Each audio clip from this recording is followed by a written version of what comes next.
Todos manifestamos desejos diariamente. A maioria faz isso eficientemente.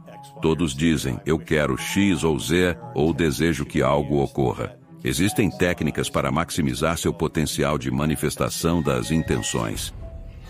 Um autor de best-sellers e palestrante internacional, professor Jim Doty. Dr. James Doty, que prazer recebê-lo.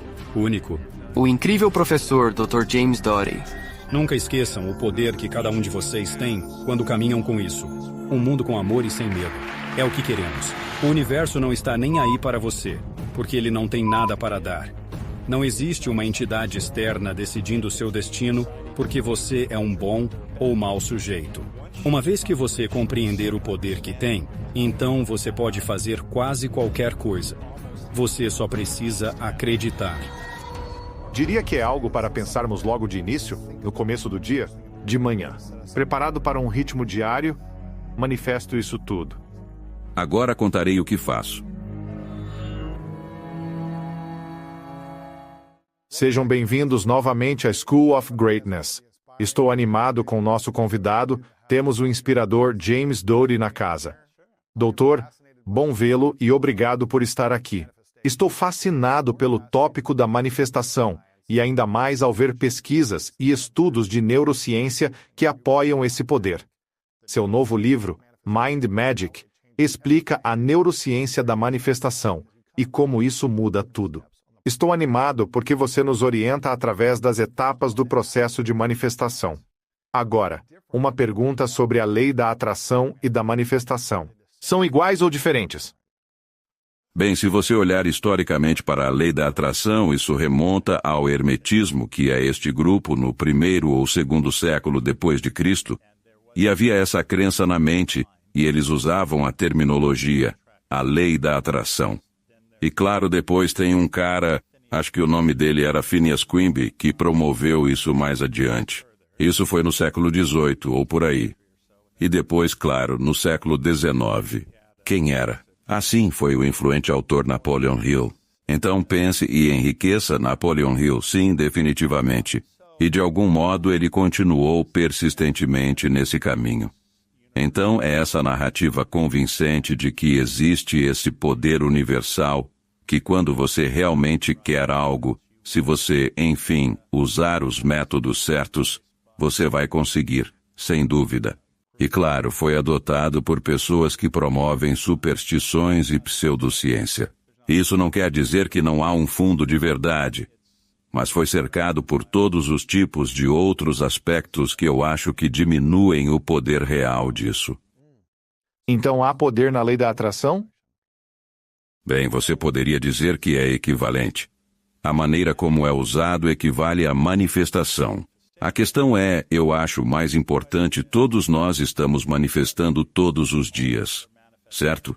A maioria de nós faz isso de maneira muito ineficiente porque todos se sentam e dizem, eu quero X, Y ou Z, ou eu desejo que isso aconteça. Eu acho que existem técnicas que você pode usar que podem maximizar o potencial de você manifestar suas intenções.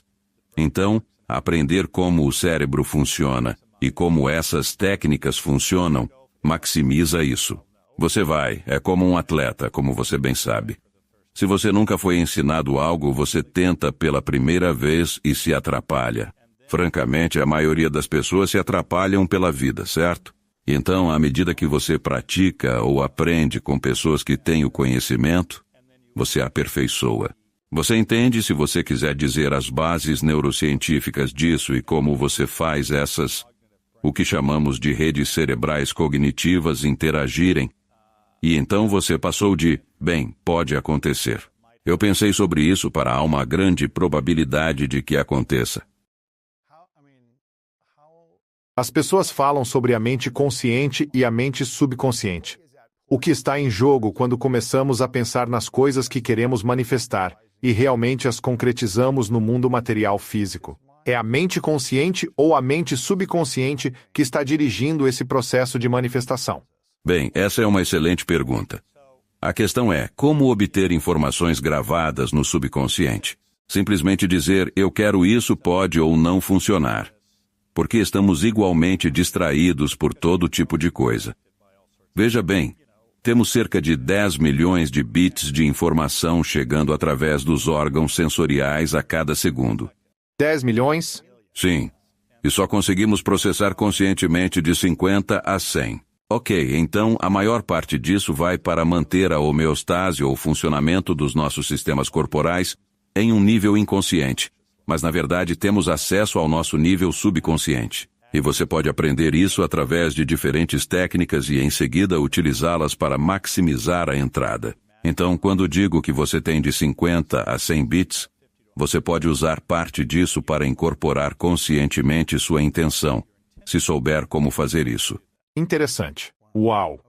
E como um neurocirurgião e um neurocientista, o que você aprendeu ao trabalhar com cérebros fisicamente, a matéria, bem como com a neurociência, em termos de, acho que, criar isso para a sua vida, uma vida mais harmoniosa e abundante, estudando tanto o cérebro quanto a mente? Bem, de certas formas. Quero dizer, ser neurocirurgião é uma tarefa física, e não é como se houvesse pequenos sinais no cérebro que indicam onde tudo está. Agora, certamente sabemos pela anatomia geral onde as coisas estão.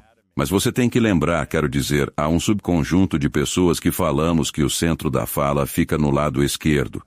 Mas existe um subconjunto de pessoas que tem esse centro no lado direito. Sério? Sim. Como sabe disso? Você simplesmente não sabe. A menos que haja algo específico que interfira ou que você teste expressamente para isso.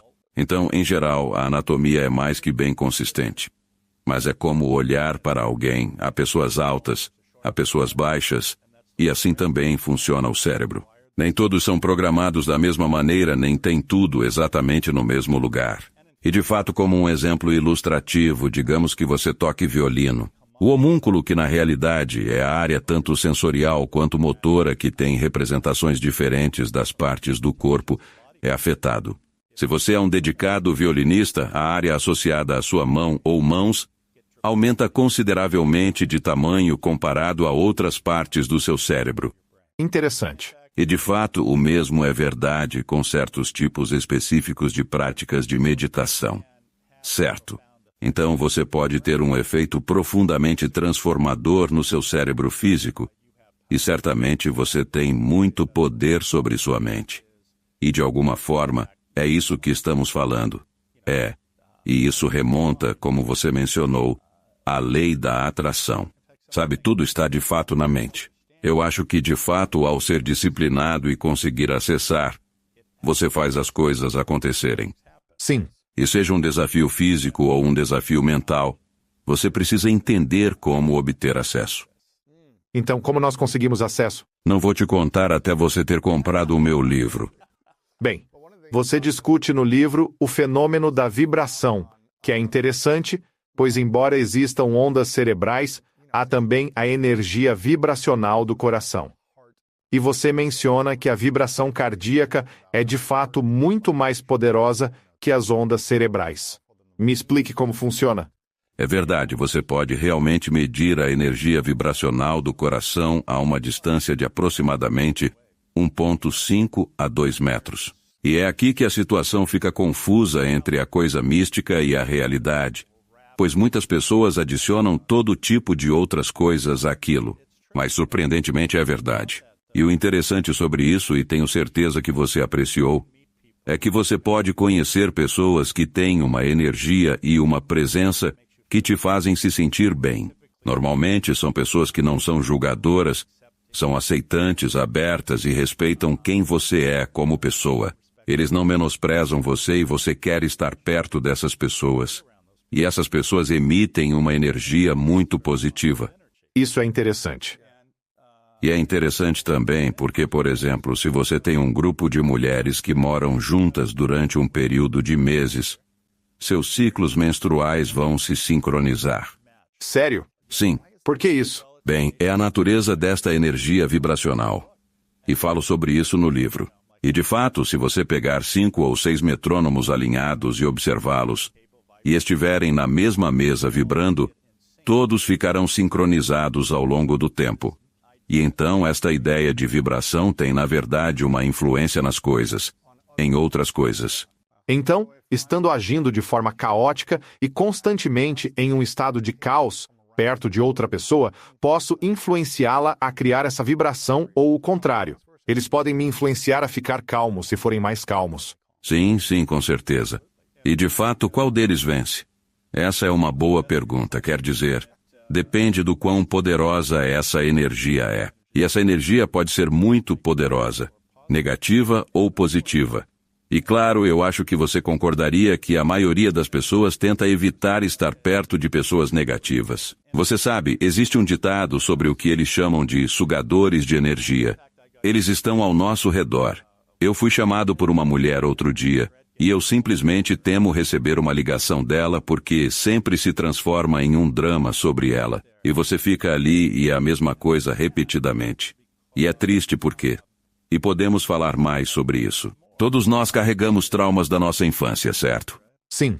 E até que você esteja ciente de que as bagagens emocionais que você carrega têm influência em cada decisão que você toma, em cada relacionamento que você tem, você não pode mudar.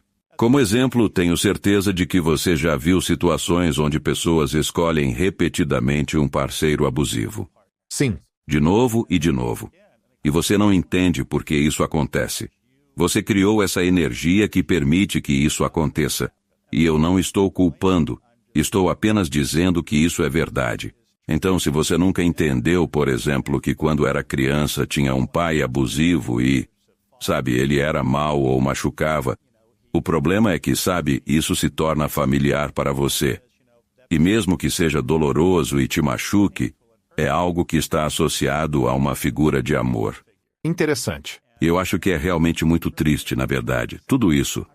Quero dizer, parece que muita da nossa programação e condicionamento são enraizados em nós desde muito jovens. E fomos condicionados aos 7, 8, 9, 10 anos a ter um conjunto de crenças, formas de pensar e de sentir em relação ao nosso ambiente e relações. E então vivemos com isso por 10, 20, 30 anos até começarmos a tomar consciência esperançosamente mais cedo. Mas nós meio que repetimos esses padrões até que haja um colapso, ou uma tristeza, ou um término, ou algo que nos faça despertar. Quão difícil é mudar nossos sistemas de crenças que foram enraizados em nós por décadas? Bem, é muito difícil. Você vê isso todos os dias, pessoas que se tornam viciadas em álcool e drogas e, sabe, não é por vontade própria. É porque estão em dor intensa pelo fardo que carregam sem saída. E daí acontece isso. É o mecanismo de enfrentamento, alívio. Sim, e por isso é muito triste. E como você mencionou, até que ocorra um evento profundo e doloroso que chame a atenção deles, muitos não mudarão. Irão continuar assim, deste modo. É possível a pessoa mudar tudo sem passar por um evento dramático e doloroso? Bem, sabe como é? Existe um ditado. Quando o aluno está pronto, o mestre aparece. Se o aluno não está pronto, é difícil mudar. Agora, não me entenda mal, é claro que existem casos em que alguém, do nada, acorda um dia e pensa, eu não gosto disso. Eu me sinto horrível, sabe? Eu acabei de arruinar este relacionamento. Eu preciso fazer uma autoavaliação interna e conversar com algumas pessoas para que me deem uma visão. Sim, você pode fazer isso, mas é difícil. E mesmo para mim, como um exemplo, quando criança, eu aprendi uma técnica de manifestação com uma mulher em uma loja de mágicas. Isso, na verdade, é sobre o meu primeiro livro, que se chama Dentro da Loja Mágica, um Neurocirurgião. A descoberta dos caminhos secretos para a alma. E essa história é sobre a minha própria infância. Crescendo na pobreza com um pai alcoólatra e uma mãe que teve um derrame quando eu era criança, ela ficou parcialmente paralisada, tinha uma doença convulsiva e depressão crônica, e tentou suicídio várias vezes. E nós vivíamos de assistência pública. Você pode imaginar que superar essa bagagem é muito, muito difícil. Mas isso também é um exemplo de como uma pessoa pode intervir e mudar a vida de alguém. E o que aconteceu foi que eu tinha interesse em mágica. E assim, na verdade, o nome desse livro é Mind Magic. E acabou que, quando meus pais passavam por alguma situação traumática, eu pegava minha bicicleta e pedalava o mais longe e rápido possível. E eu terminava num centro comercial onde havia uma loja de mágicas. E eu entrei e havia uma mulher que, como eu descrevi, Era essa pessoa radiante com esse sorriso incrível, cuja própria presença te envolvia. E eu tinha 12 anos. Nossa. E eu estava cheio de desespero, sem esperança. E acabou que ela era a mãe do proprietário. Ela não sabia nada sobre mágica. Sério? Sim. Mas começamos uma conversa e ela estava me dando biscoitos com pedaços de chocolate, o que foi ótimo. Exatamente o que você precisava na hora. Mas ela me fez de fato algumas perguntas pessoais. Francamente, quem quer dizer que é pobre? Contudo, respondi e com o tempo ela me disse: sabe, gosto de você. Acho que posso ensinar algo que realmente poderia ajudar. E o que ela me ensinou foi a prática de atenção plena que agora chamamos. Porque, como sabe, falando sobre o passado, traumas, ao crescer em um ambiente imprevisível e caótico, você está em uma zona de guerra todos os dias. Isso estimula cronicamente seu sistema nervoso simpático ou resposta de luta, fuga ou medo. E o que acontece é que isso afeta seu cérebro no sentido de que reduz as opções, porque você está olhando para a menor distância que tem que percorrer para sobreviver. Como resultado, você nunca pode relaxar. Você está sempre inquieto. Você está sempre olhando ao redor porque nunca sabe o que vai acontecer a seguir. Então ela me ensinou uma técnica, o que chamamos agora de varredura corporal, como relaxar o corpo. E então ela me ensinou a concentrar, neste caso, olhando para uma vela e fazendo um exercício de respiração. E essas são as técnicas fundamentais associadas à prática de atenção plena, porque então isso te move do envolvimento do seu sistema nervoso simpático para o envolvimento do seu sistema nervoso parasimpático, que é realmente onde deveríamos viver. Você está aberto, é reflexivo. Você tem acesso às áreas de controle executivo no cérebro em termos de memória e experiência. E você é muito mais criativo. Então, quando você consegue fazer essa mudança, isso modifica a forma como você vê o mundo. O outro problema é que desses tipos de antecedentes, mas eu diria essencialmente todos, temos um diálogo negativo em nossa cabeça. Crítico. E por mais que as pessoas digam o contrário, eu sempre faço essa pergunta quando dou uma palestra e quase todo mundo levanta a mão. Eu penso, você está mentindo. Todo mundo tem um crítico interno, só que em alguns ele é muito mais forte do que em outros. Ela também me ensinou a reconhecer que isso não era verdade. Interno? Sim, porque se você, e sendo um atleta, tenho certeza, você sabe, se você disser a si mesmo que não é possível, por definição, não é possível. Isso não pode acontecer. Então, quando as pessoas escutam isso, elas estão entregando sua capacidade de agir. E de alguma forma, essa é a natureza de como tomamos controle da nossa manifestação. E como você sabe pela primeira frase do livro, ela diz: o universo não está nem aí para você porque ele não tem nada para dar. Não existe uma entidade externa decidindo seu destino porque você é um bom ou mau sujeito. Mas nós temos um imenso poder dentro de nós para controlar nosso destino. E quando você entrega esse poder e escuta aquele crítico, então você está limitando suas crenças. A chave é como você se livra das suas limitações de crenças, se é que você me entende. E isso é entender o incrível poder que você tem dentro de si mesmo quando você se senta e diz todo dia: eu não sou digno, eu não mereço amor, não é possível. Eu sou um impostor. Eu não consigo fazer isso. É como se você estivesse construindo uma prisão para si mesmo com tijolos. E o muro fica mais alto e fica mais escuro e você se sente cada vez mais impotente. E você sente que há alguma força externa controlando sua vida. Quando você entender que dentro de você há um incrível poder para mudar seu destino, e você tem esse poder, e finalmente você o reconhece, então coisas extraordinárias podem acontecer. E é assim que você vai de você não estar no controle, ou vamos dizer, uma crença de que outros estão no controle, para, na verdade, você estar no controle.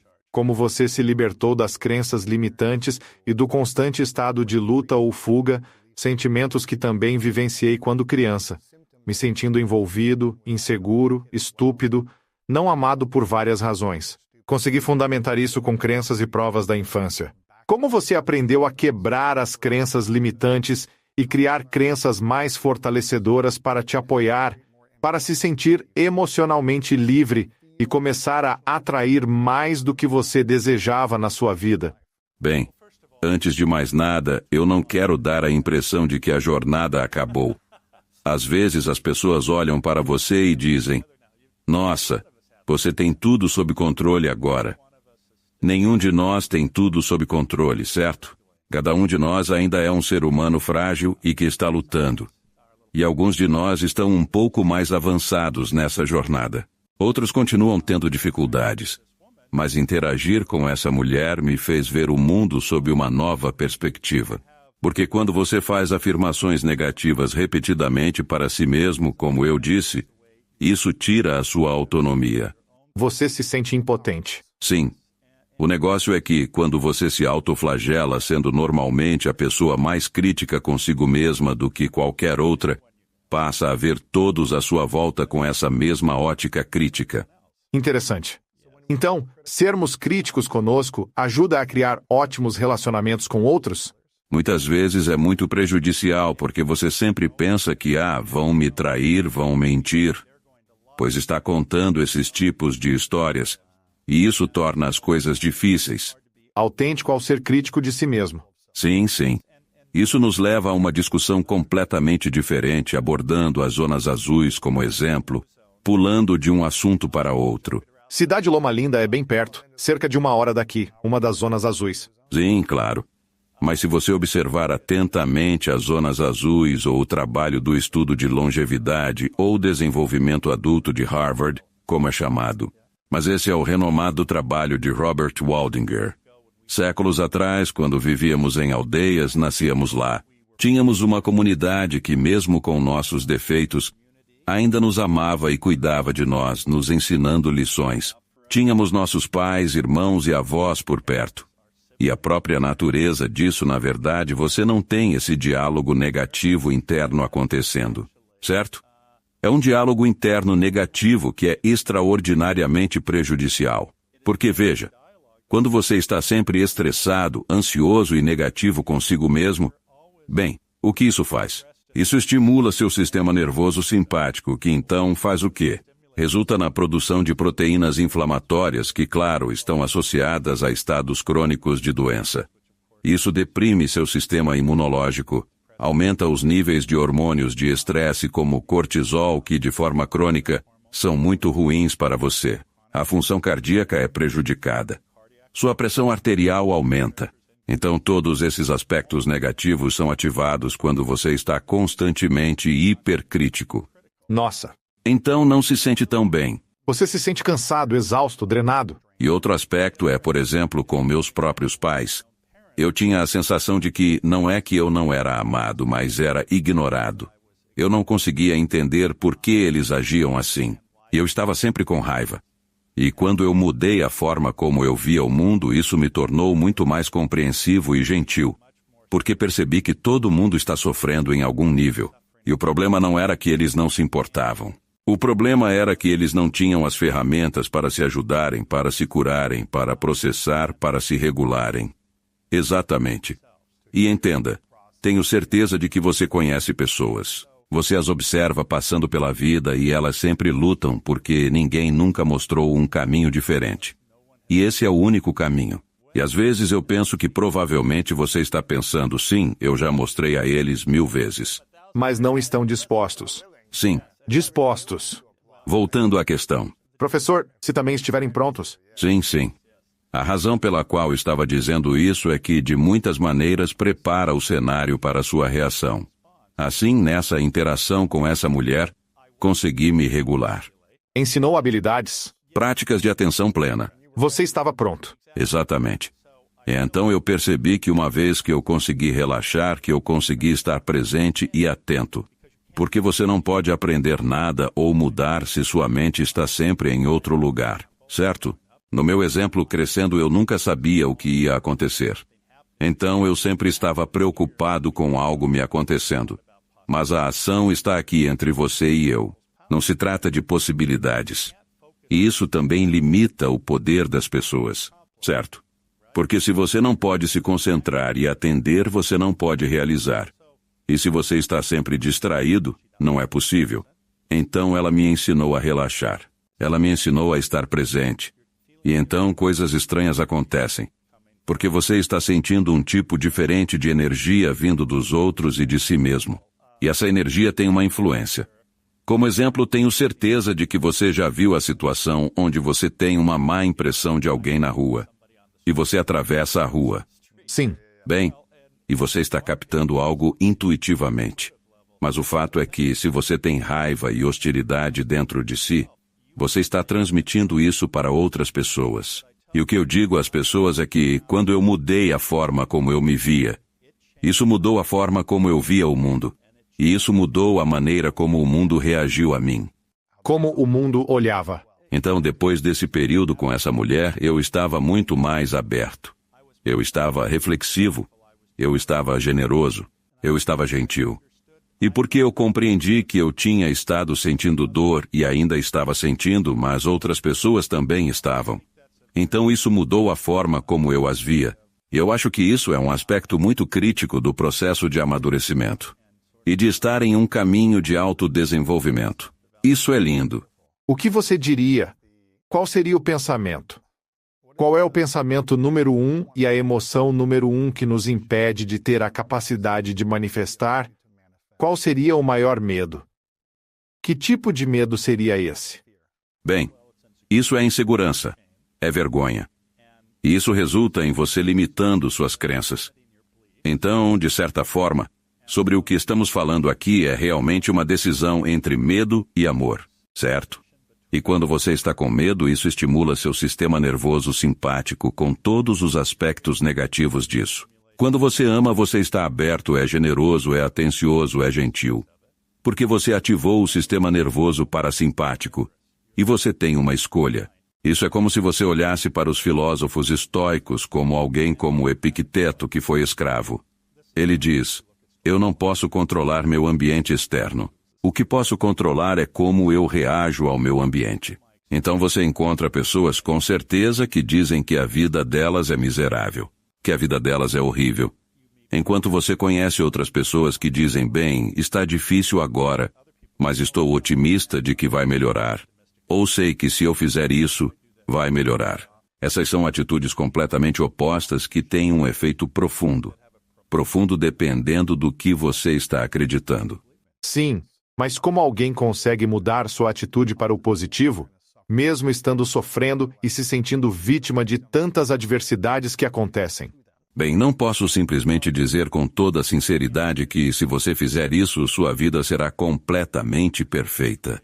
Existem situações difíceis em que, seja por racismo estrutural profundamente integrado ao sistema, ou pobreza crônica, porque em todo o mundo e inclusive na América, a capacidade de superar a pobreza para a maioria é muito improvável que aconteça. Então sim, você tem poder. Mas não necessariamente vai mudar isso e tudo vai ser perfeito. Tenho certeza que as coisas não são perfeitas para você também. E não importa o quanto intensamente você tente ou deseje.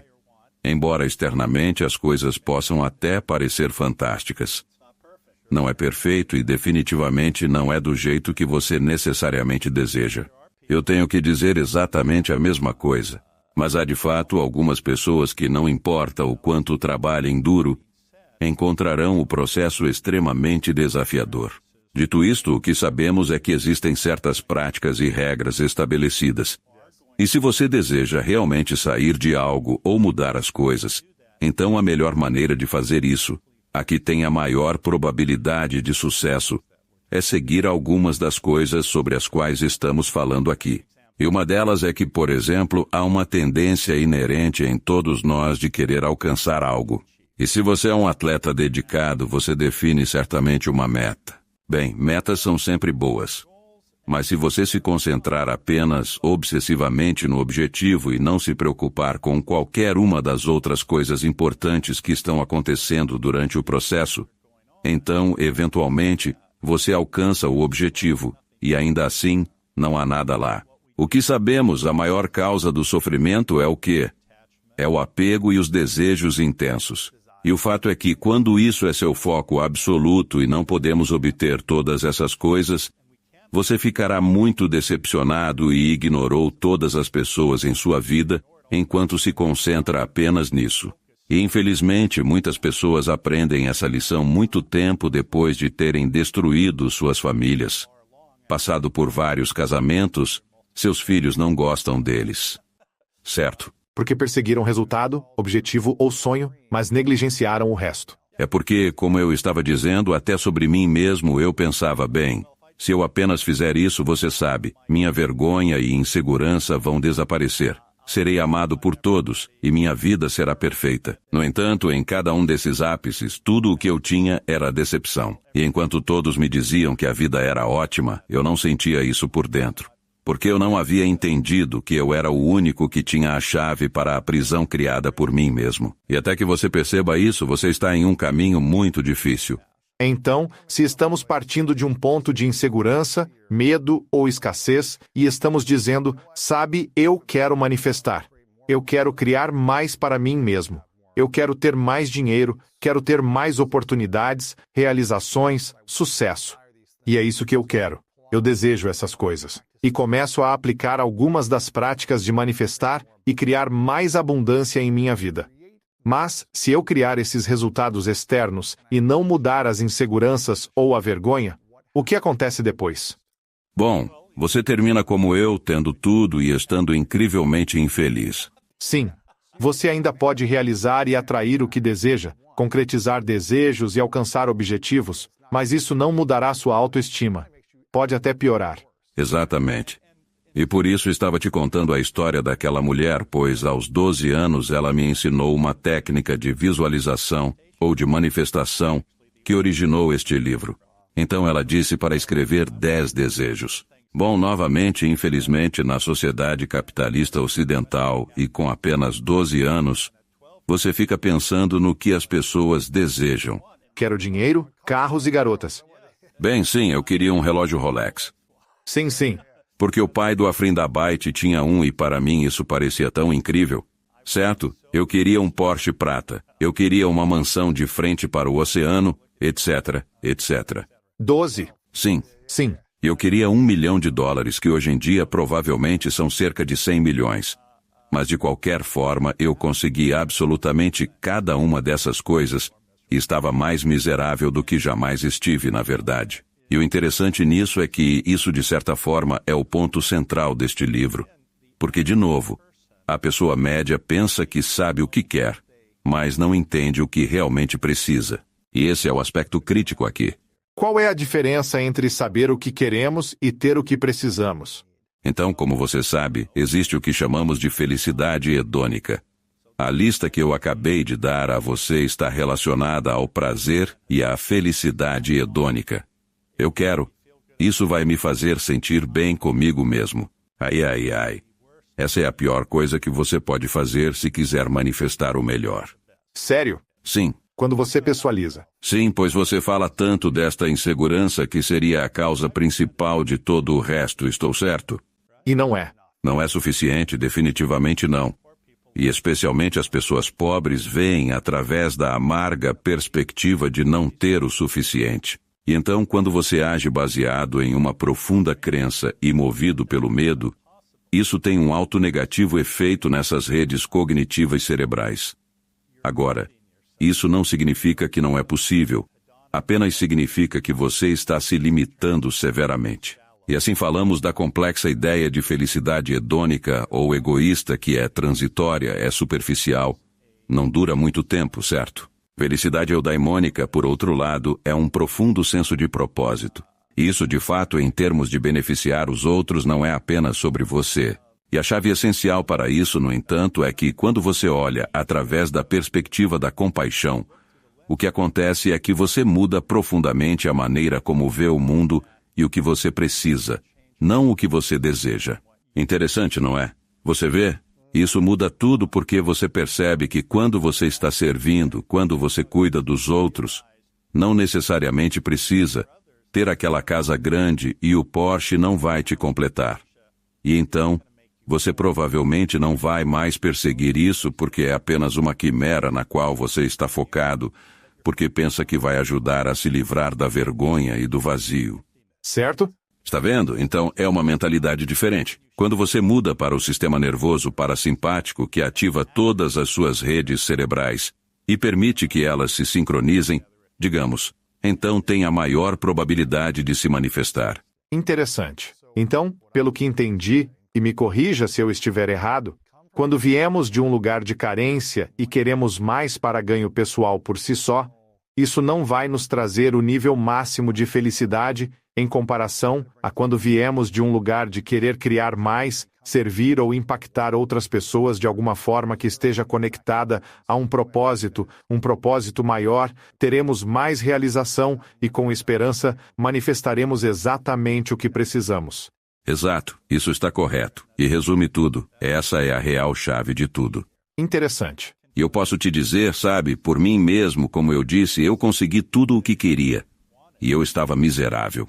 Então eu passei por um período em que tinha sido muito bem sucedido nos negócios e durante a época do .com, e eu tinha cerca de 80 milhões de dólares. E então veio a quebra. Eu estava com uma dívida de 3 milhões de dólares.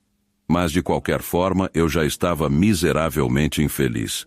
80 milhões. Bem, na verdade não havia muita diferença. Com 80 milhões de patrimônio líquido, no banco ou em papel, como você se sentiu? Melhorou algo em sua autoestima?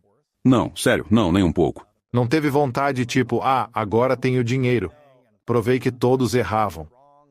Sim, eu mostrei a todos que estavam errados finalmente. Mas isso não significou nada para mim. E esse é o meu ponto. Bem, deixa eu voltar um pouco. Eu gostava de dirigir Ferraris? Sim. Eu gostava dos Porsches? Sim. Eu gostava de ter uma vila em Florença? Sim. Mas dito isso, eu estava sentindo falta de muita coisa, o que limitava o quanto eu me sentia bem com qualquer coisa disso. Porque sabe, ter amigos que te dizem o quão incrível você é, a menos que você acredite nisso, não significa nada. E eu não acreditava. Então, quando chegou a época do .com, eu perdi todo esse dinheiro e tive que vender tudo. Literalmente tudo. Então passei por um período de profunda reflexão. E parte disso foi o que eu tinha perdido que essa mulher estava tentando me ensinar. E obviamente eu tinha 12 anos e não tinha autoconsciência. Mas a outra coisa que aconteceu é que, mesmo sendo médico e ajudando pessoas, minhas ações eram baseadas no eu quero que as pessoas vejam, sou médico. Certo? Status. Sim. Reconhecimento. Olhe para mim como se eu fosse, digamos assim, sou o médico. Eu moro nesta imensa mansão de frente para o oceano. Tenho todos esses lindos carros. Chego no hospital e todo mundo me elogia. E isso era por causa da minha própria insegurança, ansiedade e medo profundo. Quando finalmente passei por este necessário período de autorreflexão, eu realmente entendi isto. Então tudo mudou. Porque não era mais sobre mim, era sobre ajudar outras pessoas. E como exemplo, eu mencionei Jim Carrey. Adoro essa parte. Sim. Adoro a história do cheque de 10 milhões. Certo. Mas o que ele disse para o público foi, você sabe, quando ele começou era tudo sobre o próprio ego dele estar envolvido. Então ele percebeu que estava lá por um propósito, para servir as pessoas. E de fato, Jimmy Page, do Led Zeppelin, não sei se você já ouviu essa história, ele costumava ficar furioso porque sempre lhe pediam para tocar Stairway to Heaven. E ele disse que isso o fazia ficar furioso porque ele tinha músicas novas. Ele fez tudo isso, mas todos queriam ouvir Stairway to Heaven. E ele disse, então eu percebi que não é sobre mim. É servir aos outros. Sim, e o que eles queriam, sim, e eles cresceram com isso. Tinham um apego emocional porque isso representava eventos em suas vidas que foram positivos. E eles queriam apenas reviver aquilo. E assim, ele estava sendo muito egoísta ao ver as coisas sob a mesma perspectiva. E de novo, é nisso que entramos. Então, quando você muda sua forma de ver o mundo, isso muda tudo. E de novo, essa é uma escolha que cada um de nós pode fazer. Uau! Como você sabe, tendo sido médico e neurocirurgião e atuado como neurocientista por muitos anos, pesquisando esse trabalho há muito tempo, qual é o maior desafio que enfrenta atualmente ao manifestar algo que ainda precisa superar ou está superando? Bem, uma das coisas que aprendi ao longo da vida é não criar apego. Para quê? A qualquer coisa. E olha, não é perfeito, mas o que quero dizer, se você dissesse bem, e quanto ao seu filho ou sua esposa? Sim. Mas apesar disso, a natureza desta nossa vida é cheia de decepções, muitas vezes. E nós causamos nosso próprio sofrimento ao criar esses apegos. Então eu gosto realmente muito de carros bons.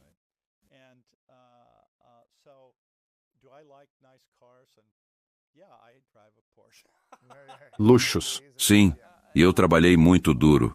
Eu dei quantidades imensas para outras pessoas. Não tenho nenhum sentimento ruim sobre essas coisas. Mas o que posso te dizer é que se tudo desaparecer amanhã, isso não terá impacto no meu estado mental. E essa é a chave, porque você tem Liberdade. Isso é exatamente correto.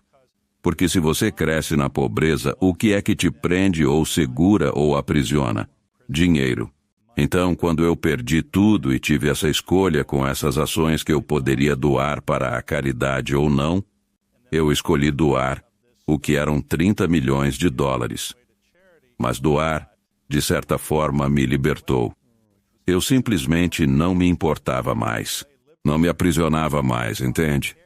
E esse é um nível que leva tempo e trabalho para alcançar. E muitas pessoas... Minha esposa disse, quando eu dei todo aquele dinheiro, tinha um artigo no Wall Street Journal. Ela disse, eu não me importo que ele doe dinheiro. Eu só queria que ele não tivesse doado tudo. Estou realmente muito curioso.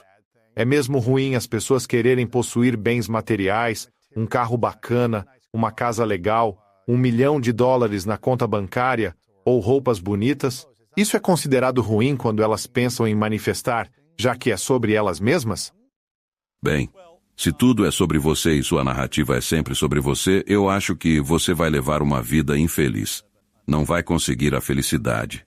Certo. Porque você não tem propósito ou significado, sabe? Sim, eu quero dizer que sim. É legal andar por aí desfilando com suas roupas, ir a festas e sair com isso tudo. Seja o que for. Sim, claro. Não tem nada de errado com isso. Mas quando cada ação na sua vida é uma ação egoísta voltada para as suas necessidades, então é uma existência vazia. Como exemplo, eu conheço pessoas que, claro, não conseguem se apegar a uma mulher. Eles têm que ter a próxima mulher bonita, certo? E a única coisa deles é ser visto com a mulher bonita. Não é sobre eu me importar com essa pessoa. Eu realmente gosto dela. Ela é realmente especial. Você sabe, ela tem os atributos que me fazem parecer bom. Certo. Ou sabe como é, Deus, eu não posso ir a esse evento com esse meu carro. Eu preciso estar em uma Ferrari para as pessoas me notarem, sabe? E isso é uma existência vazia e muito egoísta. Agora tenho certeza de que há pessoas ouvindo que pensam, eu não sou assim, mas você é sim, certo? Claro. Você está dizendo que pode ter isso, mas desde que sua vida também tenha um significado ou propósito, caso contrário, será vazio. Se você só quer a casa ou coisas cada vez maiores, tudo bem, mas ainda assim. Claro, com certeza, eu tenho. Não tenho do que reclamar e trabalho duro e não sinto culpa alguma por isso de forma alguma. Mas ainda assim faço muitas ações que contribuem para um objetivo maior ou missão, ou para um propósito maior fora de mim mesmo. Você fala sobre essas redes e vibrações. Você mencionou isso, a fisiologia da manifestação. Tenho curiosidade. É mais importante estar pensando em uma certa intenção ou certas ideias ou crenças, sentindo certas emoções ou fisicamente em uma vibração com o corpo todo para ajudar a manifestar? Bem, certamente se você puder juntar tudo e organizá-lo de forma coerente, quero dizer, isso é o ideal, mas eu acho que mesmo entender apenas um aspecto Novamente falamos sobre crenças limitantes. Você precisa sinceramente entender o que faz você limitar sua própria crença. E de certa forma, isso se resume à autocompaixão. Quando você é gentil e amável consigo mesmo, isso muda sua própria fisiologia. Isso te tira da opressiva rede de medo. E transformar crítica em compaixão. Ter compaixão. Sim, exatamente. Então eu acho que esse é um aspecto importante. E novamente, como exemplo, eu falo sobre essas diferentes redes. Há a rede padrão, a rede de saliência, a rede de atenção e a rede de controle executivo. Agora, a razão pela qual eu menciono essas é que a rede de controle executivo, na verdade, realiza as coisas, se quisermos colocar dessa forma. Mas se você for impulsionado pelo medo, ansiedade e insegurança, então isso limita a sua capacidade de fazer isso, porque você não tem acesso completo porque é aí que você tem produtividade e criatividade. Acesso completo a quê? Às suas memórias e experiências passadas. É isso que a rede de controle executivo contém. E é inibida quando você está com medo ou ansioso. Então, esse é um aspecto. E então, sabe, o outro aspecto sobre o qual falamos é incorporar suas intenções. Sabe, você tem que tornar aquilo que deseja evidente. Como? Isso significa que tem que ser algo que te toca, que você realmente sente como se estivesse aí com você, e você quer vivenciar isso intensamente. E a principal razão pela qual eu menciono isso com tanta ênfase é porque a importância ativa, se você quiser chamar assim, um poderoso cão farejador na sua cabeça que procura incansavelmente oportunidades para você manifestar. Agora, para ilustrar isso, eu vou te dar um exemplo concreto. Você fala do cão farejador ou de algo diferente? Ele procurava coisas, certo? Isso é enviado. Você sabe, é isso que eles fazem em missões de resgate. Sim, exatamente. Então, o que quero dizer com isso é que se você conseguir incorporar a sua intenção, isso ativa a rede de relevância, que é o cão farejador. E a analogia é a seguinte. Tenho certeza de que você já foi a festas barulhentas, e seu nome é mencionado e você imediatamente se vira, mesmo estando alto. Para onde isso vai? Sim, mas isso é porque a sua identidade está profundamente enraizada em você. Interessante, sim. Então, quando você faz isso com a intenção, e eu vou dar um exemplo recente. Estou trabalhando em um novo projeto e estava em uma cafeteria, barulhento, todo mundo falando, mas ouvi especificamente alguém falando sobre o tipo de projeto que estou fazendo. Me levantei e me apresentei, nos conectamos. E é assim que funciona. Porque cria essas sincronias, porque está sempre atento para escutar oportunidades, como pode fazer sua intenção acontecer. E outro exemplo é como neurocirurgião. Eu via pacientes, por exemplo, alguém com hidrocefalia. E a maioria das pessoas não sabe sobre isso e elas diriam, meu Deus, nunca ouvi falar disso antes. Isso é raro? Bem, não é tão raro assim. E obviamente, se você está vendo um neurocirurgião, não é raro para nós. Mas o que acontecerá é que eu os verei em alguns meses e eles voltarão. Aconteceu a coisa mais incrível. Eu encontrei 5 pessoas com exatamente a mesma coisa. Certo. Porque eles incorporaram isso. Interessante. Então eles sintonizam e de repente parece que está em todo lugar. Sim. Você fala sobre as sincronicidades no seu livro. Qual a real importância de encontrar e procurar por sincronicidades quando se trata de manifestar? Bem, eu acho que se você fizer corretamente, eles ocorrem naturalmente uma e outra vez. E você pode achar que são chocantes. E como isso aconteceu? Mas isso é porque você tornou sua intenção saliente. Isso capturou sua rede de atenção e está totalmente focado em fazer com que isso aconteça. E uma vez que esse processo ocorre, então você envolve sua rede de controle executivo para realmente então responder a isso. Interessante. Então você define sua intenção para o que deseja criar, e sua atenção começa a focar nisso no mundo e ambiente, observando onde as sincronias se alinham. Você mencionou o arquivo morto, certo? Sim, exatamente. E isso se relaciona de certas formas. Antes de tudo, um dos processos que falamos sobre ter a capacidade, em um nível consciente, de incorporar sua intenção. Ou seja, nós chamamos isso de marcar com valor. O que torna isso importante ao invés de apenas uma intenção. Sim. E assim que você marca isso com valor, isso se torna importante no seu subconsciente e então as redes começam a trabalhar juntas para procurar por isso. Sim. Agora, o que eu quero enfatizar, e eu não quero desmerecer, cada artigo que foi escrito sobre manifestar, sabe?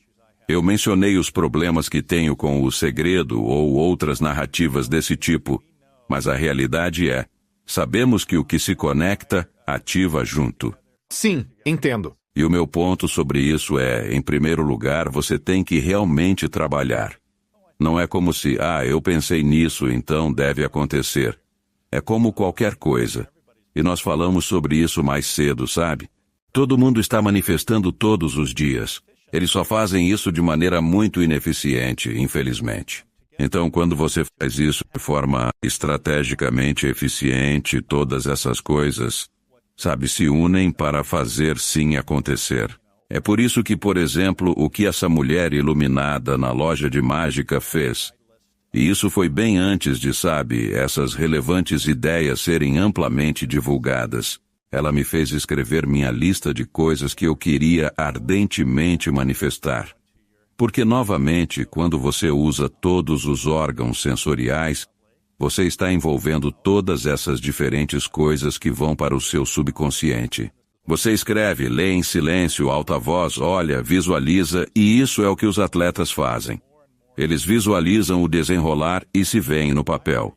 Quanto mais fazem, mais forte a conexão cerebral se torna, aumentando as chances de acontecer. Interessante. Ela te ensinou isso e você começou a realizar esses processos. Eu realmente faria isso dezenas, talvez centenas de vezes por dia, muitas e muitas vezes, sem dúvida alguma, com toda certeza. Mas levou tempo, desde os 12 anos, até você ter 1 milhão no banco, a mansão e a Ferrari. Não foi em 4 anos. Presumo que tenha levado 15 ou 20. Bem, claro, mas havia todo um processo, sabe? Porque, em primeiro lugar, eu decidi ser médico quando estava na 4ª série.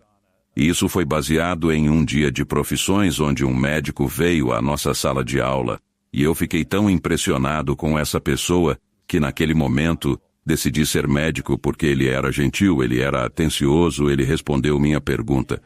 Ele parecia interessado no que eu tinha a dizer.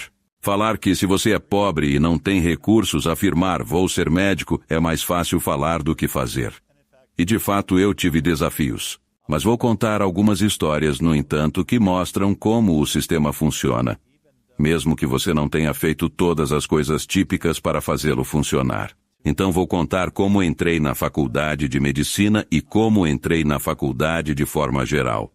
Eu não tinha a menor ideia sobre a faculdade, embora eu dissesse que iria para a faculdade. Eu estava em uma aula de ciências e tinha uma garota sentada ao meu lado e ela estava preenchendo sua inscrição. Eu não fazia ideia sobre isso. Teve que se inscrever. Eu esperava até ser a hora. Então perguntei à garota o que fazia. Ela respondeu que se candidatava à faculdade e mostrou a aplicação. Indaguei. Sério? Ela confirmou com um sim. Perguntei para que universidade se candidatava e disse UC Irvine.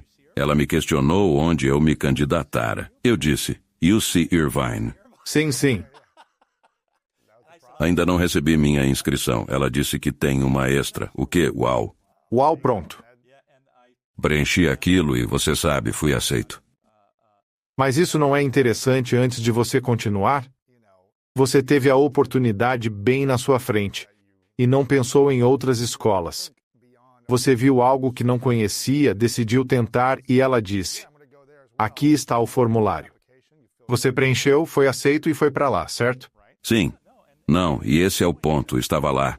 Não sabia como as coisas iriam se desenrolar, mas aconteceu e não foi a maneira típica de lidar com isso.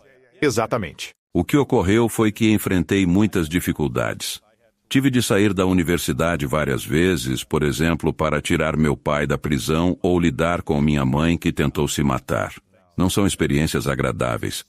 Ao me inscrever na faculdade de medicina, a média do GPA exigida era 3,79, próximo do A-, certo? Naquela época, meu GPA era 2,53 e eu... Não dava. Então vamos lá, vou te contar. Eu não me formaria na faculdade, então fui para o lado do pré-médico. E claro, você sabe, ao dizer que quer ser médico com todos esses amigos, muitos dos quais eram pré-médicos com média 3,7. Como eu ficava entre eles. Claro. E sabe, foi muito doloroso porque ele disse, você nunca vai ser médico. Esse GPA, que piada, né? Esse é o seu sonho. É doloroso. Então eu fui. Antigamente precisava-se de entrevista com a comissão da pré-medicina, você marcava um horário e eles escreviam uma recomendação. Cheguei ao escritório e solicitei à secretária uma consulta para a carta. Olhando-me, ela recusou meu pedido, perguntei-lhe o motivo. Sabe, ela tinha puxado mesmo meu arquivo. Ela disse porque é uma perda de tempo para todo mundo. Cara. Agora, você consegue imaginar um ser humano dizendo que você é uma perda de tempo para eles? Quer dizer, quão doloroso. Mas eu olhei para a mulher e disse, sabe, eu aprecio o que você está dizendo. Mas, eu não vou sair daqui até você marcar essa consulta para mim. Eu continuei, se você quiser chamar a segurança, tudo bem, mas eu não vou sair. Então ela chamou. Mas imagine, chegou a hora da minha consulta. Agora você se lembra dessas fotos? Vimos do Putin sentado numa ponta da mesa, ele está sozinho. Sim. Eu entro na sala, estou numa ponta da mesa comprida, talvez com uns 20 anos de idade. Na outra ponta, 3 pessoas. O homem no meio tem meu arquivo. Ele me olha. Pega o arquivo, levanta da mesa, joga na mesa o arquivo e diz: fale o que deve falar para acabar com isso tudo. Sério? Sim. Nossa, que coisa. E você fica aí sentindo que intimidante, né? E que cara chato esse, né? Então, o que de fato aconteceu foi que eu olhei diretamente para o sujeito e disse: não vou permitir que você me reduza apenas a uma média de notas. Sou muito mais que isso. Sou um ser humano. Posteriormente, eu continuei a dar uma inspiradora aula para eles por aproximadamente uns 20 minutos. Que coisa. Todos estavam chorando no final, porque quando você mostra sua humanidade, eles não podem mais ignorar você. Eles não podem te objetificar se você está bem ali, na frente deles, os forçando a olhar para você. Nossa. E então, o que aconteceu é que eles acabaram me dando a maior recomendação. E quando eu estava saindo, aquela secretária que estava na sala me disse: ouça, eu quero que você leve isto. E era um folheto para um programa de enriquecimento de verão na Universidade de Tulane, em Nova Orleans, para estudantes socioeconomicamente desfavorecidos e estudantes de minorias. E ela olhou para mim e disse: você sabe, eu tenho que te dizer uma coisa. O prazo já passou, mas eu não acho que isso vai te afetar. Certo, certo. Então eu liguei para essa senhora e ela me permitiu entrar no programa. E eu me inscrevi em uma faculdade de medicina e fui aceito em uma faculdade de medicina mesmo sem ter um diploma. Uau! Agora, para lhe mostrar, contudo, a importância disso é que após isso veio o Katrina, o diretor da faculdade de medicina entrou em depressão e renunciou. Então eles procuravam um novo diretor na Tulane. E eles tinham um cara de Harvard, mas ele queria uma cátedra patrocinada. Não sei se você está familiarizado com uma cátedra patrocinada. Então, uma cátedra patrocinada é quando um doador privado doa uma grande quantia em dinheiro, e a posição é nomeada em homenagem a essa pessoa. É uma das maiores honras na medicina acadêmica ou na universidade, e esse dinheiro é transformado em um fundo patrimonial. Então o professor pode usá-lo para o que quiser. É uma coisa muito prestigiada. E na realidade, anos depois, eu acabei patrocinando a cátedra do diretor. Claro. Sim, foram vários milhões de dólares. Interessante. Então, ainda na Tulane, o decano da faculdade de medicina é o professor Doty. Eu reconstruí a biblioteca após o furacão Katrina. Então a essência da história é que ninguém tem o direito de te dizer o que você pode ou não pode fazer. E teoricamente, por todos os critérios, eu nunca deveria ter sido aceito na faculdade de medicina. No entanto, sou um dos maiores doadores para a faculdade de medicina. E na verdade, eles estão construindo um centro Doty para compaixão e medicina na Tulane. Legal. É verdade. Então, quando pensamos que as coisas são impossíveis, quando pensamos que não podem acontecer, ou que eu não tenho os critérios, isso geralmente significa que não devemos acreditar em tudo o que nos dizem. Se eu acreditasse no que muitas pessoas me disseram que não seria possível fazer, eu nunca teria realizado nada. E de novo, isso retorna a isto, limitando suas crenças. Uma vez que você libertar esse entendimento do poder que você tem, então você pode fazer quase tudo. Sim. É só acreditar. Com certeza. Eu amo essa história porque você mencionou para não deixar ninguém dizer o que você pode ou não pode fazer. Acredito que o desafio é que muitas pessoas acreditam no que os outros dizem a seu respeito. Você sabe, elas recebem as críticas ou os limites que os outros falam. E muitas pessoas se apegam àquelas conversas e as acreditam como verdade. A questão é que eu sinto que há apenas uma pessoa, como você disse, que pode concordar com os limites ou discordar desses limites, e essa pessoa somos nós mesmos. E ao mesmo tempo, você sabe, todo mundo pode te dizer que você tem todas as habilidades, todas as ferramentas, todo o potencial, toda a capacidade de fazer algo grandioso.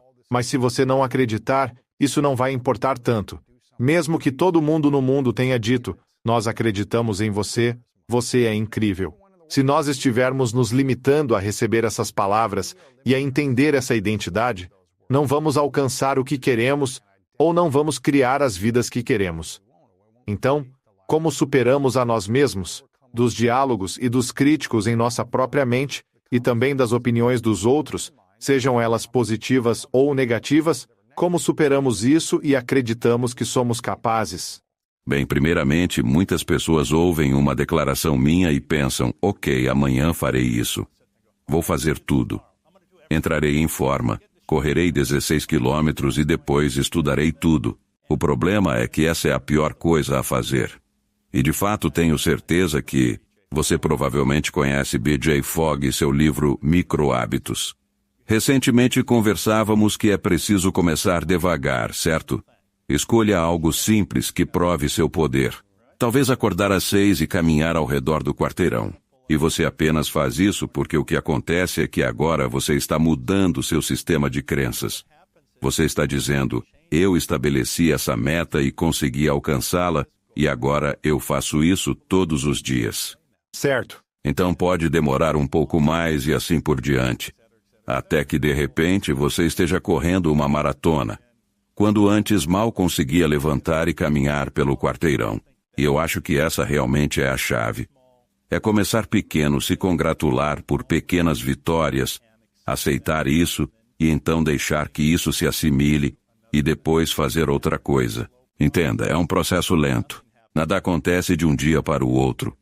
E novamente, se você pensa que vai acontecer e que tudo vai estar perfeito amanhã, não é assim que funciona.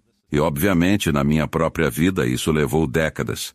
E eu espero que o que este livro faça, no entanto, é permitir que você veja o mundo de uma forma diferente.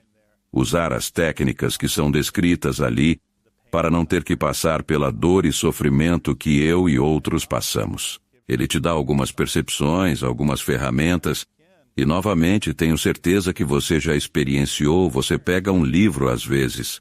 Isso era o que eu estava perdendo. Isso é o que, você sabe, eu preciso.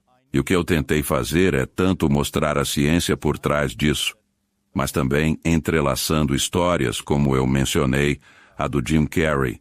E eu também incluí, na verdade, indivíduos com quem interagi na minha própria vida, que tiveram essas mudanças profundas, baseadas em ter uma percepção diferente de quem são e do poder que têm. Sim. Há uma parte no livro que falamos sobre entrar em estados de fluxo. Acho que você até disse algo como o efeito placebo e hipnose. Então, como podemos entrar em estados de fluxo, usar o efeito placebo e hipnose para começar a manifestar melhor? Um dos pontos desses exemplos é mostrar que, na verdade, de forma bem simples, você pode alcançar isso sem nada. Certo? Com hipnose, por exemplo, você pode. E você pode fazer auto-hipnose, claro. Mas imagino que a maioria das pessoas pense naquele cara que chega e faz uns gestos. Certo, pessoal? Mas é assim tão rápido se você se treinar para acessar isso. Eu falo sobre monges e sobre Wim Hof. Essas pessoas acessam o poder interno que possuem e isso requer prática e dedicação. Mas os processos são parecidos com a hipnose e o efeito placebo. O interessante do efeito placebo é que, mesmo sabendo que é um placebo, ele ainda funciona. O mesmo efeito obtém resultados. Sim, sim. Então, além disso, se você pensar em exercitar um grupo muscular específico e executar isso, seus músculos irão crescer sem que você faça nada. Simples assim. Nossa. Veja, esse é o poder, pois o cérebro não distingue entre seus pensamentos e a realidade, sabe? Se plantar isso agora não quer dizer que seus músculos ficarão como o de um levantador de peso olímpico, mas eles realmente aumentam em massa. Conseguir acessar o que você desvaloriza dentro de si é muito poderoso. E quando você fala sobre o estado de fluxo, sabe? Este é um estado de ser onde tudo se alinha, certo? Sim. É onde queremos estar. Não damos atenção ao tempo, às externalidades, estamos somente fazendo. Você não quer que se torne algo como ignorar tudo para alcançar um objetivo. Mas deseja viver de modo que as coisas venham naturalmente enquanto vive esse processo, trabalhando junto para manifestar seus objetivos. Uau, isso é absolutamente lindo. Qual é a pesquisa mais recente sobre o placebo e como podemos usar essa ciência ou esses dados para impactar nossas vidas positivamente? Bem, novamente, a coisa estranha sobre isso é que você não precisa acreditar, e isso vai acontecer. E se acredita ser verdadeiro, provavelmente será mais poderoso, melhor. Sim. Mas novamente é fundamental incutir essa crença na sua própria cabeça. E há um programa especial de 6 semanas no livro, mas ele oferece uma maneira passo a passo muito detalhada de fazer isso. E novamente não é um feito único. Você tem que fazer o trabalho. Embora eu diga que o universo não está nem aí para você, eu também diria que Deus, sem dúvida, ajuda quem cedo madruga. E você sabe, quando faço essa declaração no final do livro, basicamente o que eu quero dizer é: você é o universo. Você é a força que decide. E outra vez, é entender o quanto de poder você tem dentro de si mesmo. Você sabe, existe uma. Estamos falando de pessoas ficando presas em coisas. Você sabe, às vezes você simplesmente não consegue prever o que vai acontecer com você no futuro. Mas existe essa atitude.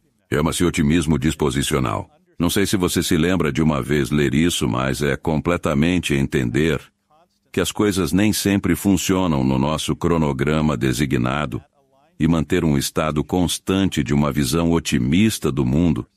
Novamente, isso te alinha, porque te mantém em um estado persistente e constante de engajamento do seu sistema nervoso parasimpático.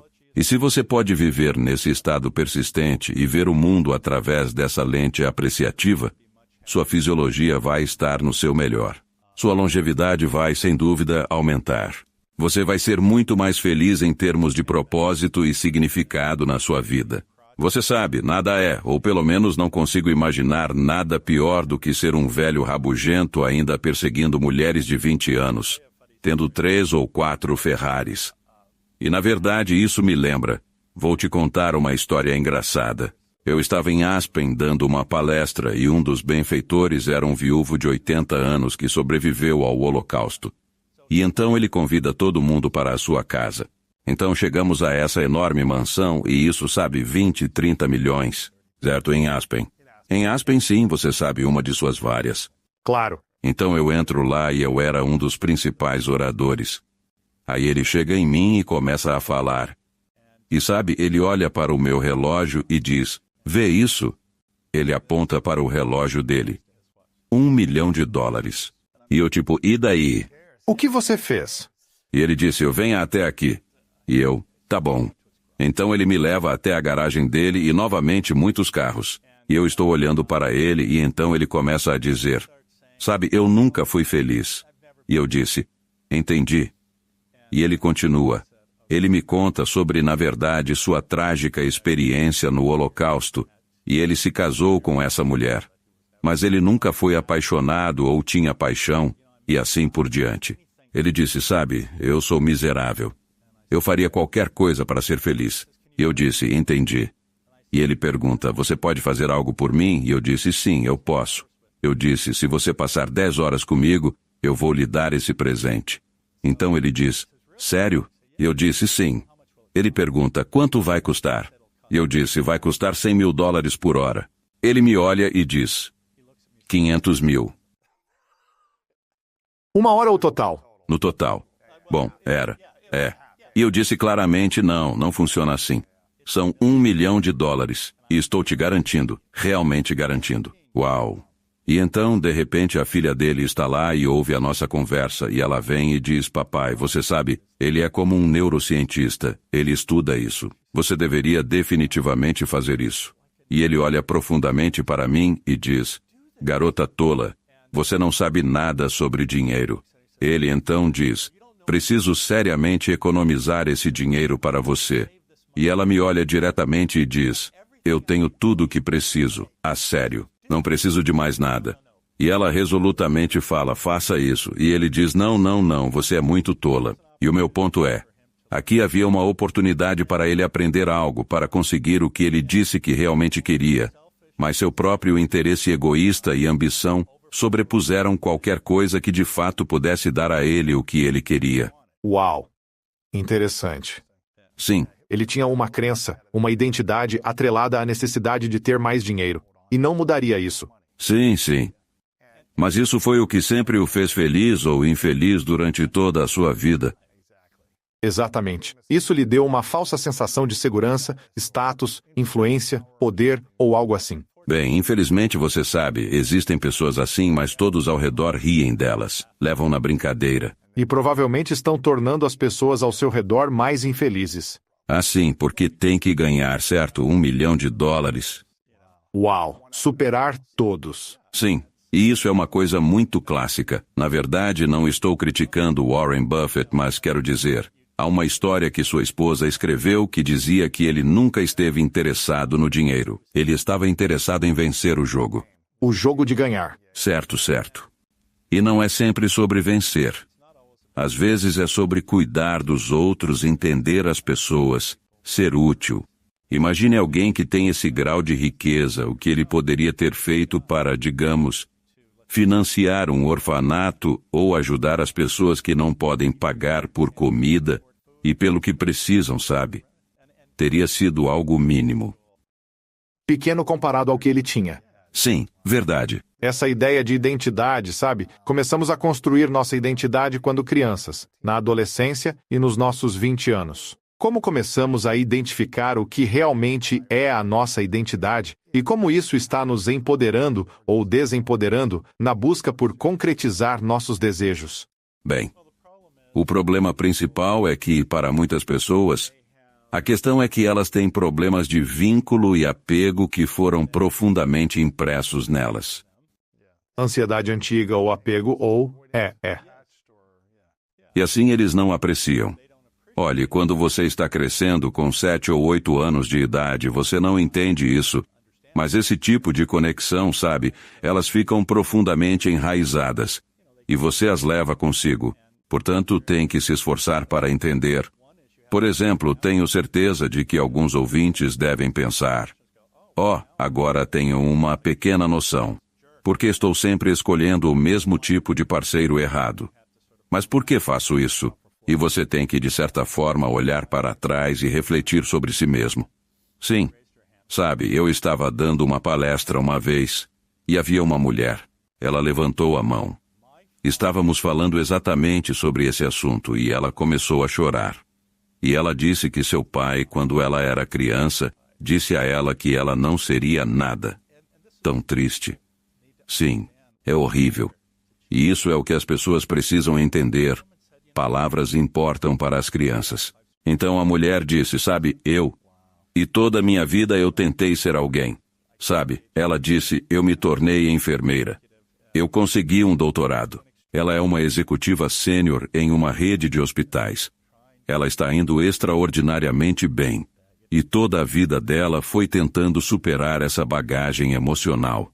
Imagine a diferença, no entanto, se seu pai dissesse, você é incrível. Você pode fazer qualquer coisa que você quiser. Eu tenho muito orgulho de você. Eu te imagino fazendo coisas incríveis. E como os 30 anos de sua vida, ou sejam lá quais forem, 40 anos, teriam sido de amor e conexão e se sentir digna. Em vez de acordar todo dia repetindo, me disseram que eu não seria nada.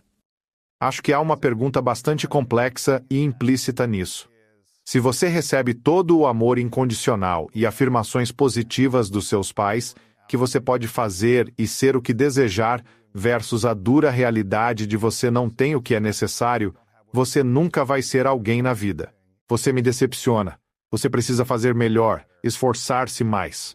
Qual das duas formas impulsiona a pessoa a criar resultados ou impactos maiores ou melhores? Sabe, porque ela viveu uma vida de impacto, mas é de um lugar de carência, certo? Claro. Ela estaria tão determinada a crescer, expandir e ir além do que ela acreditava ser capaz se tivesse todo o amor do mundo? Eu imagino que essa seja a questão. Bem, claro, nesse caso não podemos responder especificamente, mas sim, não há dúvida. Sabe, eu tinha um técnico quando eu remava. E tinha um técnico que simplesmente gritava comigo o dia todo. É o pior. Sim, é o pior. Exatamente isso que estamos discutindo.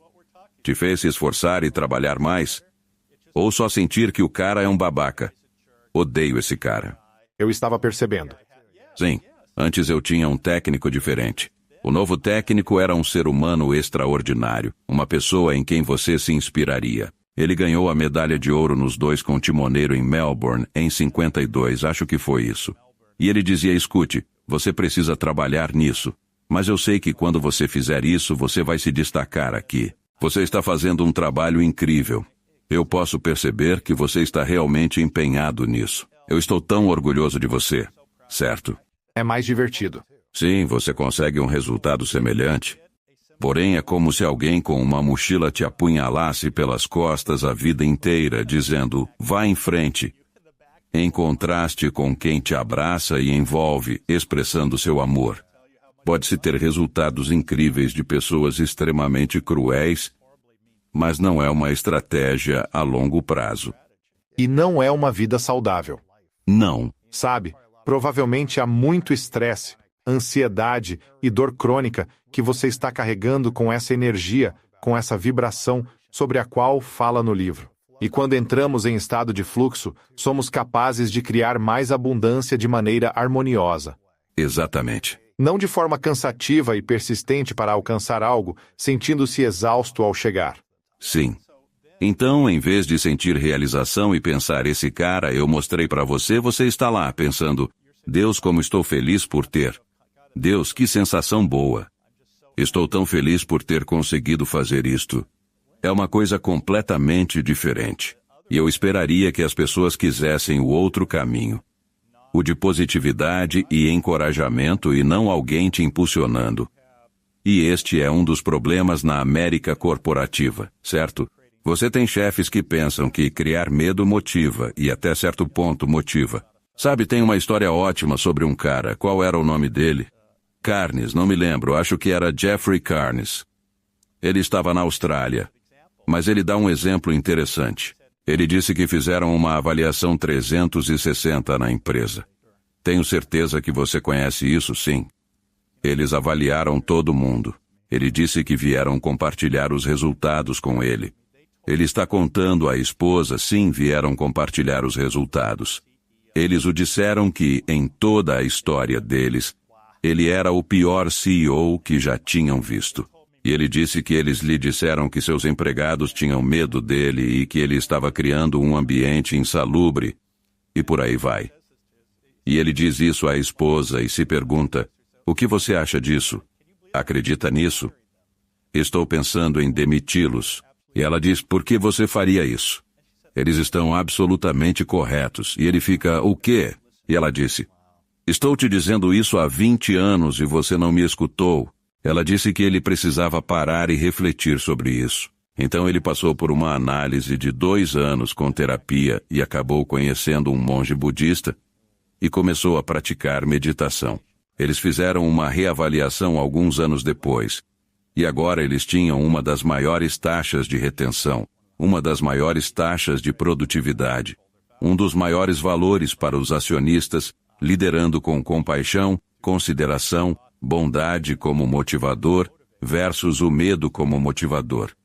Isso é lindo. Uma das coisas que você oferece é esse processo de 6 etapas, e uma das coisas na etapa 6 é sobre deixar de lado essas expectativas e estar aberto ao maravilhoso, estar aberto às maravilhas, aos mistérios do mundo, quando as coisas virão até você.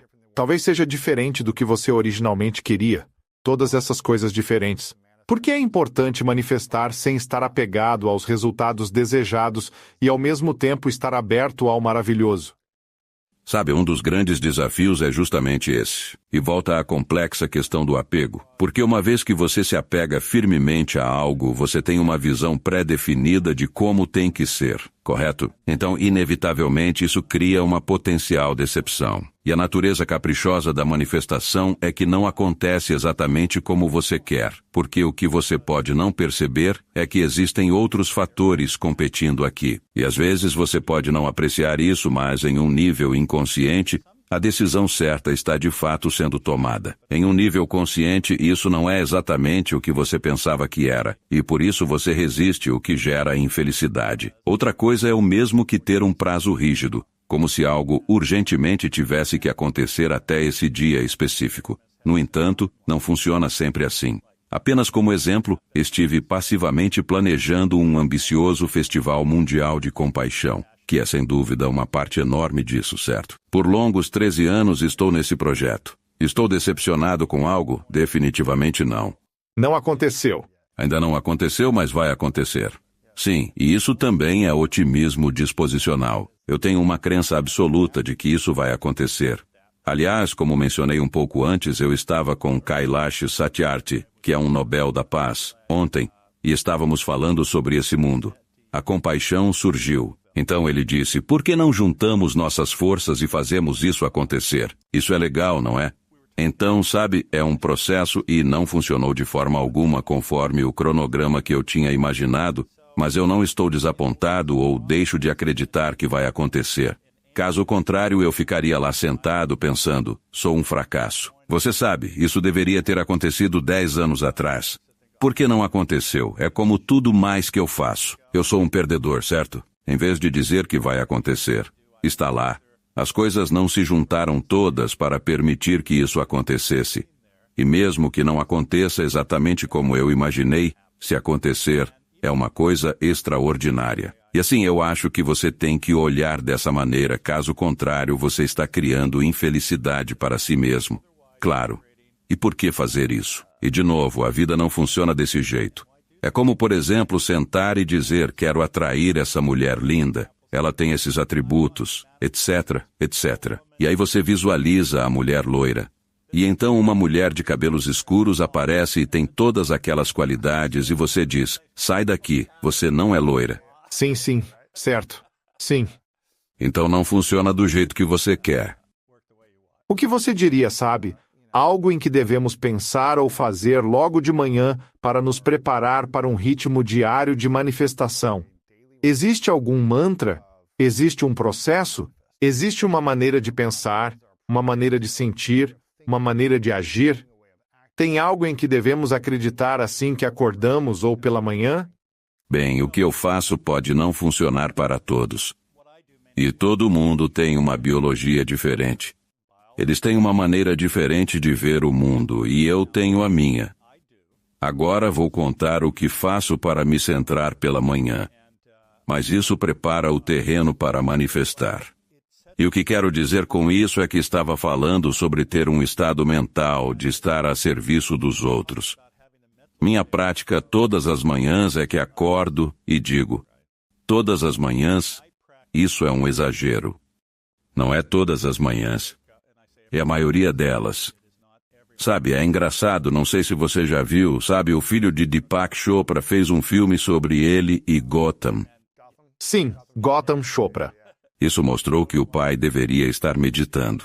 E ele estava tipo sim. Na verdade, eu conheço bem o Deepak. Mas enfim, o que eu geralmente faço é sentar tranquilamente na cama e fazer um profundo exercício de respiração. Porque, como você precisa saber, isso te leva ao engajamento do seu sistema nervoso parasimpático, que é o modo descansar e digerir. Isso te torna aberto, te torna reflexivo, torna você mais criativo. E então, com isso em mente, eu penso profundamente no espanto e alegria deste mundo. E tem um ótimo livro que eu amo, escrito sobre o espanto de Dacre Keltner. Não sei se você conhece bem o Dacre, mas sim.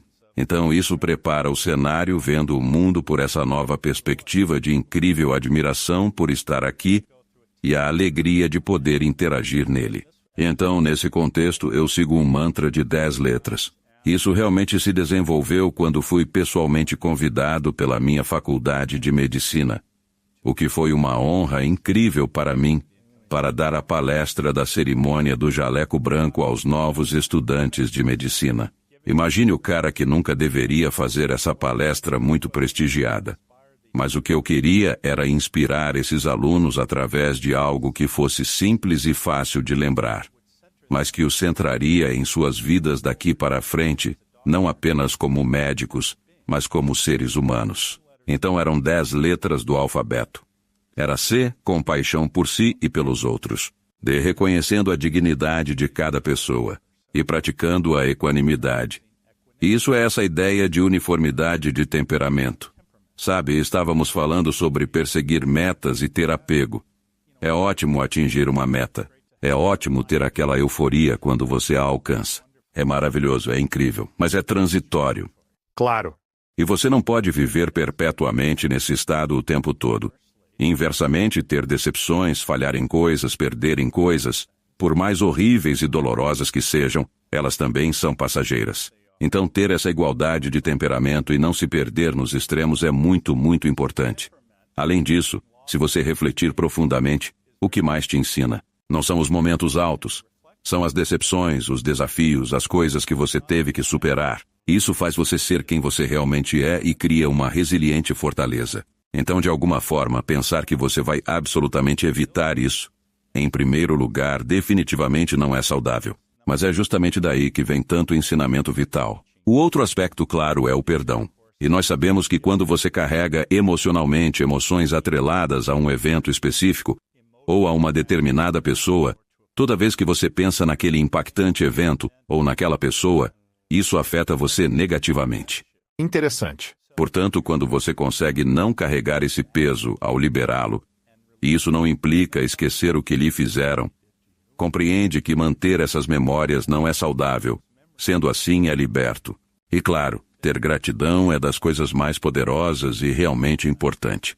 E existe uma imensa quantidade de pesquisa que demonstra que ter um diário de gratidão ou escrever durante as noites 3 coisas pelas quais você é grato, porque o que as pessoas esquecem é, de fato, provavelmente todos ouvindo este podcast. Você não se dá conta de que metade da população mundial vive com menos de $2,50 por dia. Louco, né? É horrível. E quando você olha para a sua vida, você é de fato abençoado. É engraçado como neurocirurgião, sabe, eu tive situações em que, digamos que alguém sofre um acidente e se torna paraplégico. E claro que eles dizem isso é horrível, minha vida está arruinada. Eu digo, olha, vou te levar na sala ao lado com um cara que é um tetraplégico dependente de ventilador. Não pode mexer nada. Está num tubo de respiração e nada mais. E então eles dizem, certo, é uma questão de perspectiva. É uma questão de perspectiva. E essa questão é, você tem a escolha da perspectiva com a qual olha o mundo. Sim, vamos ver, estávamos na era da gratidão, humildade. Agora, eu lhe asseguro, para um neurocirurgião, a humildade é um dos desafios. Você deve permanecer humilde quando acha que sabe. Exatamente. Bem, você sabe, ser um neurocirurgião ainda é uma das profissões em medicina que é, em teoria, muito respeitada. Mas, enfim, humildade, compreensão, você não é mais importante do que ninguém. E daí representa a integridade e os valores que determinam seu comportamento. Se você quer chamá-los de regras para seguir na vida, já é o reconhecimento da justiça, o que significa que temos a responsabilidade de cuidar daqueles que são vulneráveis. G é simplesmente ser gentil com os outros, não tem a ver com sofrimento. Compaixão tem, por definição, o reconhecimento do sofrimento com um desejo motivacional de aliviar isso. Então, gentileza é apenas ser uma boa pessoa. E claro, o que contém tudo isso, e isso é o amor. É verdade. Isso foi parte da minha palestra na cerimônia do jaleco branco. O que eu uso todos os dias na minha própria vida. Agora vou contar uma história interessante sobre isso. Eu fiz essa palestra e 1 ou 2 meses depois, acho que foi postada no YouTube ou algo assim, uns meses depois, uma mulher entrou em contato comigo e disse, eu ouvi aquela palestra. Eu li seu livro, que eu falo sobre isso no meu primeiro livro, Dentro da Loja Mágica. E ela disse, eu sou a diretora espiritual do maior abrigo para pessoas em situação de rua nos Estados Unidos. Sou uma pessoa de fé. Meus amigos me enviaram todos os livros, mas eu estava extenuada no meu trabalho e não aguentava mais. E eu tinha pedido demissão.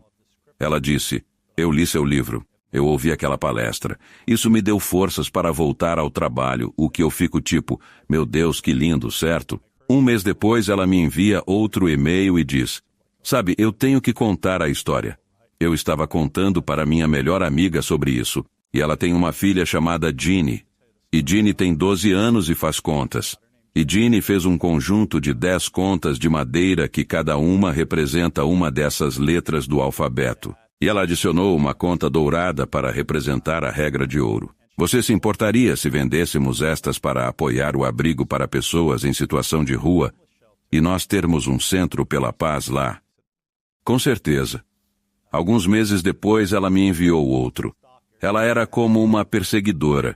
Ela me mandou outro e disse, sabe, isso foi tão poderoso. Eu fui em frente e criei um vídeo no YouTube. Posso postar? E ele mostra uma garotinha fazendo essas contas com uma música linda. E ela está falando sobre esta prática. E então ela postou. E resumindo a história, nós nos tornamos amigos. Eu acabei indo ao abrigo para sem-tetos, visitei o local e dei uma palestra na igreja ou um sermão, como algo particularmente religioso. Depois ela tem 2 heróis neste mundo. Um é o Dalai Lama e o outro era Desmond Tutu, quando ele era vivo. Então, como eu acho que você sabe, eu costumava ser o presidente da fundação do Dalai Lama. Ele é o benfeitor fundador do centro que eu dirijo em Stanford. Eu disse, escuta, eu vou receber o Dalai Lama. Quero te convidar para vir e quero te apresentar a ele. E ela ficou, nossa, isso é incrível. Ela diz, mas sabe, infelizmente eu ganho muito pouco dinheiro e realmente não posso pagar.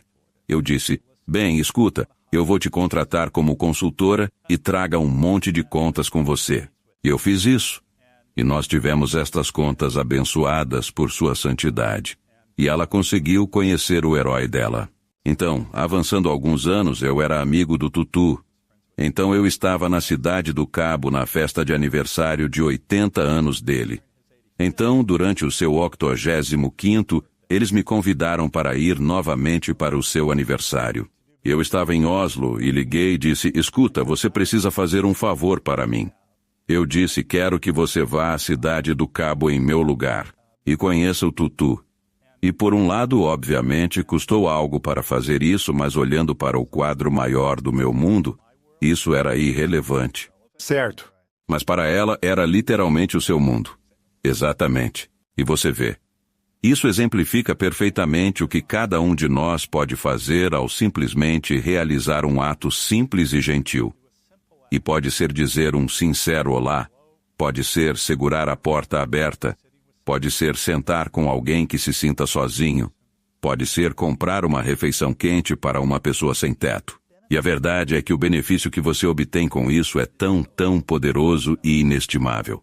Sua santidade diz, se você quer fazer os outros felizes, seja compassivo. Se você quer ser feliz, seja compassivo. Para fazer os outros felizes, seja compassivo. Para ser feliz também. Sim. Porque sabemos que quando você se importa, quando você é compassivo, tem um efeito muito positivo na sua fisiologia, pois você passa a engajar o seu sistema nervoso parasimpático. A função cardíaca melhora, a função vascular periférica melhora, a expressão de proteínas inflamatórias é diminuída, o sistema imunológico é potencializado, os níveis de cortisol são reduzidos. Então há toda uma cascata de eventos.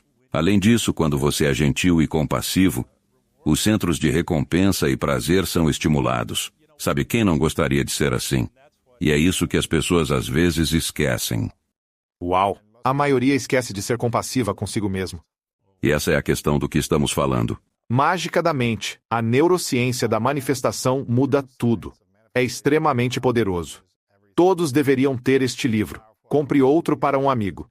Antes de finalizarmos, tenho mais algumas perguntas para você, James. Para onde podemos direcionar as pessoas? Você tem um site para o qual devemos enviar as pessoas, ou elas devem apenas ir na Amazon e comprar o livro?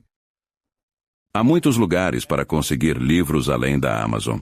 Certamente apoio livrarias independentes, mas ele está disponível lá também. Pode ser publicado ou comprado pela Penguin Random House com meu nome e título. Contudo, é encontrado em qualquer lugar e pode ser vendido em todo canto. Você tem um site para mantermos contato ou nos conectarmos? Sim, é o jamesr.teamd.com e todo o meu trabalho está lá. O outro livro que mencionei brevemente foi o... E nós oferecemos cursos sobre autocompaixão e compaixão, assim como programas corporativos e programas para primeiros socorristas, policiais e coisas do tipo. Legal. Isso acontece no CC. E, na verdade, outro projeto excepcional que realmente me empolga é que, nos últimos anos, tenho me dedicado inteiramente na criação de um aplicativo de saúde mental, porque muitas pessoas estão sofrendo de estresse, ansiedade e falta de autocompaixão. E o particularmente interessante é que, especialmente os adolescentes, são tanto sofrendo que não há terapeutas suficientes para cuidar de todas essas pessoas. Mas a realidade é que a maioria das pessoas sofre apenas por viver no mundo moderno. Não é depressão resistente a medicamentos. É apenas o estresse e a ansiedade de viver no mundo moderno. Porque, como estamos falando sobre as zonas azuis, estamos bem diferentes no mundo moderno. Então, o que ele faz é usar um motor de avaliação emocional para analisar a expressão facial, a análise da voz e o contexto da fala, conectado a uma base de conhecimento de IA, conversacional sobre terapia focada na compaixão e psicologia, que então é conectado a um avatar humano que conversa com você. E o que sabemos é que ter uma breve conversa como 10 minutos quando alguém está se sentindo estressado e ansioso, a própria natureza de uma conversa pode diminuir significativamente esses sentimentos. E o interessante é que muitas pessoas têm medo de serem julgadas. Sentem vergonha. Sim. Conversar com um avatar que é compassivo, empático, sem julgamentos e aceitador é muito poderoso. Isso não visa te separar das pessoas, mas sim apoiar para que siga em frente e tenha conexões melhores. E está disponível 24 horas por dia, 7 dias por semana. Ao contrário do seu terapeuta que, como você sabe, ou deveria dizer, eu não sei, talvez você não tenha um terapeuta, mas a maioria das pessoas tem. Claro. Você sabe, após as 17 horas informam que, em emergência com risco de vida, ligue para a emergência. Se estiver estressado e ansioso, não querem ouvir isso. Contudo, a empresa chama-se Happy. Estou muito animado com isso. Quando vai acontecer? Podem se inscrever gratuitamente. Legal. Permitimos que as pessoas o usem para receber feedback.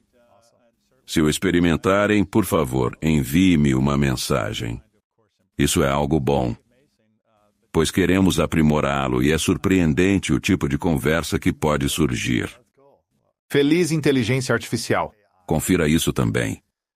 Algumas perguntas finais, James. Uma delas, a pergunta das 3 verdades, é um cenário hipotético. Imagine que você possa viver o tempo que desejar, criando, manifestando e servindo a humanidade como quer. E tudo o que deseja você manifesta até o fim. Mas por algum motivo, no seu último dia neste mundo, você tem que levar todo o seu trabalho consigo.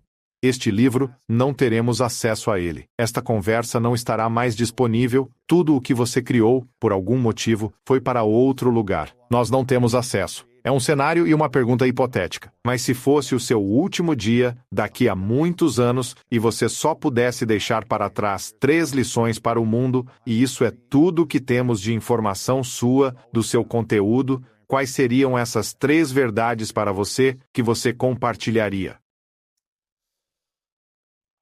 Acredite em si mesmo. Cuide dos outros. Seja gentil consigo mesmo. Isso muda tudo na vida. Antes da última pergunta, James, agradeço sua contribuição que enriquece o mundo. Este tópico é fascinante para muitos, que sofrem e buscam uma vida melhor, mas desconhecem como criá-la. Assim, ao trazer pesquisas de neurociência e lições práticas para este trabalho, compartilhando-as gratuitamente e criando um livro que pode orientar as pessoas, você está beneficiando o mundo. Eu realmente te agradeço muito pela valiosa contribuição que você está fazendo atualmente à humanidade. E sou imensamente grato também pela sabedoria e pelas lições que você sempre compartilha. Então, sinceramente, queria compartilhar isso com você. Eu que agradeço. Obrigado. Sim, gratidão. E minha última pergunta para você, James, é: qual é a sua definição de grandeza? A minha definição de grandeza é ser autêntico, entender a si mesmo e cuidar dos outros. Eis a magia. Obrigado. Agradeço. Então, frequentemente, se temos sonhos que não necessitam de interpretação porque você está caindo ou está voando e cai, ou está dando uma palestra, aparece nu, ou é o final da vida e está te confortando, ou simplesmente não há sentimento emocional nele.